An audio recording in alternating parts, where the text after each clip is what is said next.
Hey guys, and welcome to part 1 of this really exciting 3-part tutorial that I've been working on this week. Now it's all going to be centred around graphite, obviously, you can see in the title. Now this is really going to help you out if you have just got started in graphite or if you've been drawing in graphite for a while. I'm going to give you some tips to really bring your work to that next level in terms of realism. I split it into 3 parts because it just would not fit into one video, and I wanted to do it a bit slower than my last video. So one is going to be on fur, and I think that's going to be this one. The second one is going to be on the noses, and the third one is going to be on eyes. Now this is a large A3 sized piece. I don't know if you've seen my last graphite video, but that was A5, so it was detailed, but you couldn't get anywhere near as much detail as you can with an A3 size. So I'm going to take you through step by step everything I do, give you some little tips and tricks that you can add to your arsenal of skills. But yeah, let me know if you like this, guys. Leave me a comment and a thumbs up. So we've got the Faber Castell 0.5 mechanical pencil, and these are the leads that I use in it. They are by Pentel. There's all sorts of different brands you can get for these, doesn't really matter which one you get. I'm just going to show you how I load it. So I've got a B lead and a 2B lead. I think I'm going to go for B. So you just carefully get one out like that, and then you push the button at the bottom of the pencil.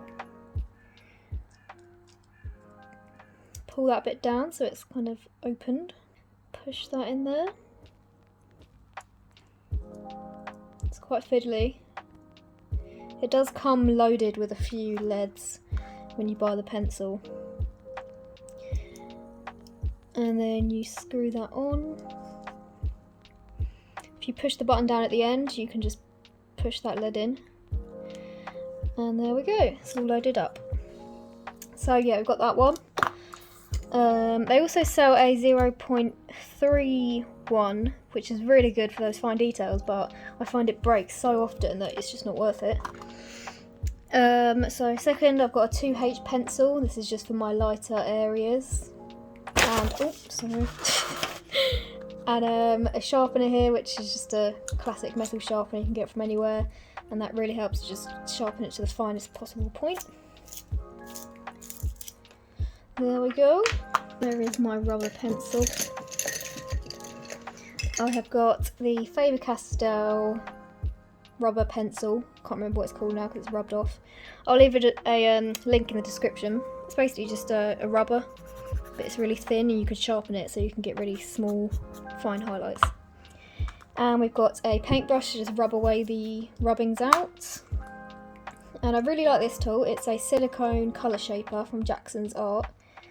Really handy for just getting smooth shadows and blending areas. And we have a 0.8 jelly roll pen. The 0.5s are what I prefer, but I don't have one at the moment. You'll see me using this for the nose tutorial more so than the fur. And the paper I'm working on right now is the Frisk Bristol Board. The paper that I use for the commission is literally a pack of card that I bought about 10 years ago, not even joking, and it's lasted this long because it was such a huge pack. But it was just a pack of a card, didn't even have a brand I don't think, it was just acid free card. Just warming up here. But yeah, it's lasted me so long, but I don't know what brand it is, so I don't know what paper I'm going to use now. This Frisk Bristol Board is really good, but when you do a few layers on it, it can start to pill up, which really annoys me. So I don't know if I'd recommend it. It's really bright white if you were looking for a alternative to the Strathmore Bristol, which is a bit more yellow toned. But anyway, so there's 2 main strokes that I use when I'm doing fur on dogs. I'm going to zoom in really closely. Oh, you can even see the tooth of that paper there. Samsung cameras, they're like microscopes these days. But anyway, right. So in all of the portrait you'll see me using 2 main strokes. There is my triangle kind of stroke that I use, which is really handy to show tiny separations in the fur, which is basically what the whole coat is. It's just tiny little separations, and then the shadows and the highlights that are involved in that, and where the light's hitting. And when you put all these tiny triangles together, you can do it in the direction of the fur growth.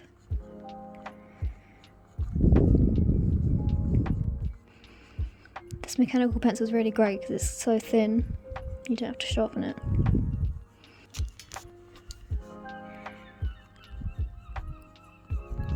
So I'm just doing tiny little triangles. You'll see me doing this in the ear in a second. The white spaces that this technique is leaving is basically making the tiny little highlighted hairs. And you can do it harder or lighter.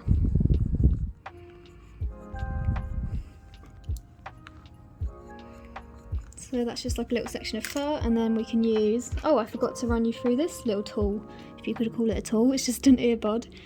They're really good for filling in gaps between fur without smudging out your lines too much.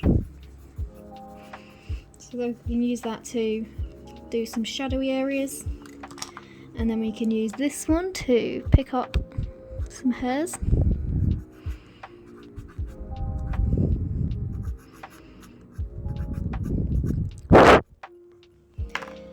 And also the second stroke you'll see me using, it's not really a stroke, it's just kind of how I do lines. It's kind of like you're starting light and then you're going darker, oh sorry, it just smushed. So you're starting no pressure, tiny bit of pressure, more pressure hard, and then coming straight off. So there's no, it's not like this, not like same pressure the whole time. It's kind of like a windscreen wiper. It's really hard to explain. Just so that the edges of your hair strokes aren't so definite, because then you can start to look really just not very nice. So yeah, always the really light, just back and forward.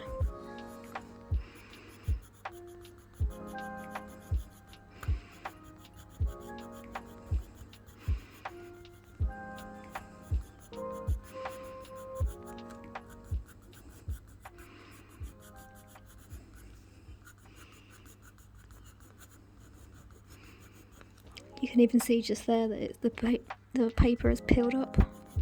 I wouldn't use this paper for a commission, just a warning. So yeah, the whole drawing is basically just these two strokes put together in different areas in the direction of the hair growth that you can see. Paying attention to the shadows and the highlights.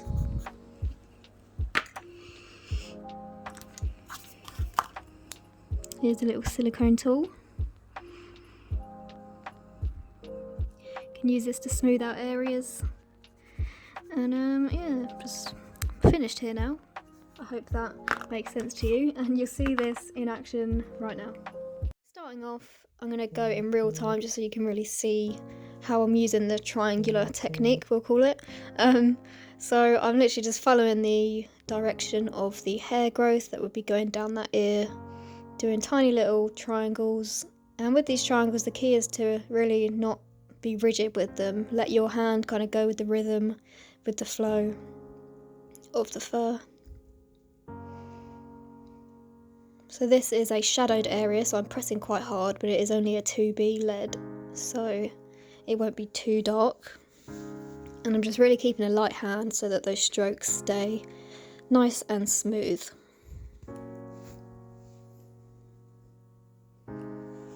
With the shadowed areas, what I tend to do is leave less of those little highlighted bits between the triangles, and I also go in, you'll see soon, with the cotton bud and blend it all out so that there's not as many pure white areas. And this shows the shadowed area of the ear.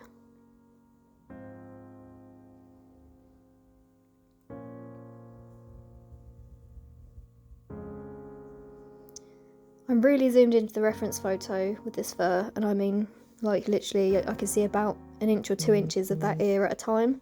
So you really got to zoom in and look more at the details than you even think that you should be. I'm probably looking at the reference photo more than the actual drawing most of the time. So as you can see here, with the curve of that ear as it's going downwards, I'm kind of angling those strokes down and around rather than in straight lines, they're all kind of curved. All the lines are curved. So speeding it up a bit, because I think that would get very boring if you were just watching me do that the entire time. But yeah, as you can see, it's coming together quite quickly now with those little triangles. And I've moved on to the 2H pencil, which I showed you in the beginning. It's really sharpened to a fine point, and I'm using that for the areas that are more in highlight. So yeah, as you can see there, I've just finished the ear off completely, and you can see all the different angles in those little triangles. I'm doing a separate tutorial for the eyes, so I've already done the eyes there, so that will be out soon. Now the fur around the eyes I find quite challenging, because it's like the eye is the centre point, and all of the hair goes in a kind of radial circle around it, like it's really not just straight. It goes all over all the skull, the curvature in the skull, and you can really see all those shapes in the direction of the fur. So as always, just really zoom into your reference and study what angle and what direction those little hairs are going in. My little triangle shapes are a lot smaller now in these areas. Another tip I can give you is, instead of just sitting at your desk in one position, with all these different directions of the fur, I'm actually moving around my paper and standing up most of the time. Not good for your back, but it helps you to get all these different angles much better. It helps your wrist to go in more of a natural direction. Helps it all to be more natural looking and smooth. As you can see there, I'm using that cotton bud. It's really nice. It's like an organic cotton one from Boots, and it has a thicker side to it. And it really disperses the graphite in a way that makes it look a lot more smoother than if you were to use like a hard cotton bud or any other kind of paper stump. You can use a paper stump, I quite like them as well. So moving on to the second ear here, and as you can see, the triangles are back in action, and I don't really know what else to say other than the triangles. But yeah, they're longer than the ones I've used on the face and around the eyes, because the hair on the ears is usually longer.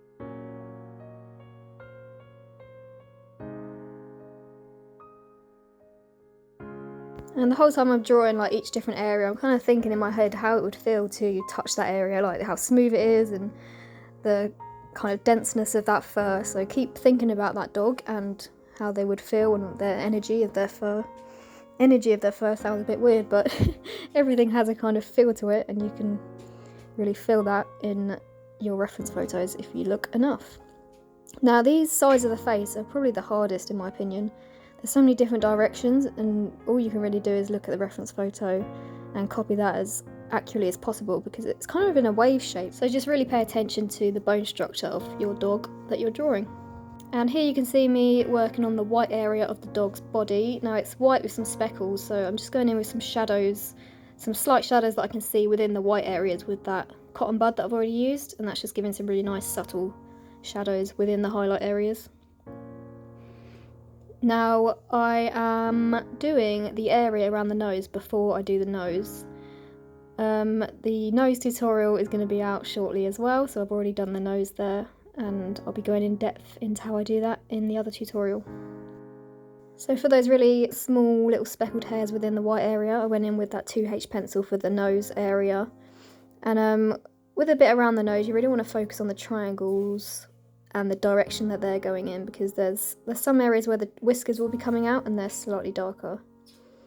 So onto the body area now, I'm using my mechanical pencil, which is super sharp at the end, and I'm doing those triangular motions. How many times am I going to say that? But they're quite long, and I am deciding where some of those triangles are going to be filled in, which is going to be the speckled areas. This area of the body is going to give you a really good idea of how the direction of the triangles that you're making is going to work together to make the whole shape of the dog. And the body here is obviously, the hair is going to be a lot longer, so the triangles themselves are longer. With the bits around the collar, I'm working in the negative, so I'm making sure that the shadow area goes into the fur over the collar, so then it kind of makes it look like the fur's overlapping the collar in a way. And every so often I'm going in with that cotton bud and just smoothing areas out.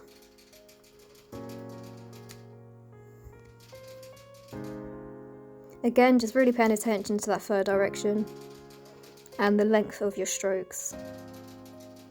With the edges of the portrait, I like to use the cotton bud to just blur, make it look a little bit out of focus so that it blends better into the bottom of the portrait and the white paper.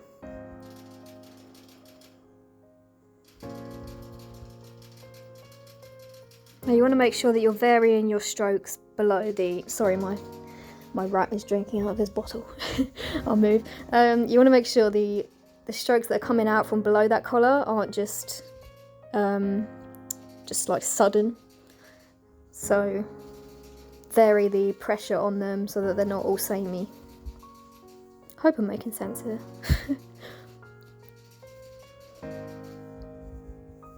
See me using that little silicone tool here. I like to use that to kind of shade the areas in between the triangles on the speckled bits so that they look more dark. And as you can see here, I'm moving around the paper. I'm not just sitting in one place, so that I can really create those directional lines. And there I'm using a rubber pencil just to bring out some highlights that I'd gone over a little bit too harshly. And I'm using the white gel pen there to make some lines that would have been too difficult to do with the pencil. And when there's an area that's too dark, the rubber pencil won't really work on that, so that's where the gel pen comes in handy. And this is always my final step with any graphite drawing on white paper. Just going over with a rubber and getting rid of any smudges and marks that might have occurred during the drawing process of around 30 hours, so it's more than likely that there will be some smudges. Yeah, so I just rub it out and then I go over with the paintbrush so that I don't touch it with my fingers to get rid of any rubbing out residue. And of course the very last step is to sign it. So here's the final piece, guys. I really hope you enjoyed this tutorial and that you learned something from it. If you did, please do let me know. I'd love to hear if you did, because that would make this tutorial worth it, I suppose, wouldn't it? Okay guys, thank you so much. Subscribe to this channel if you want to see the next tutorials, and I will see you in the next videos. Happy drawing!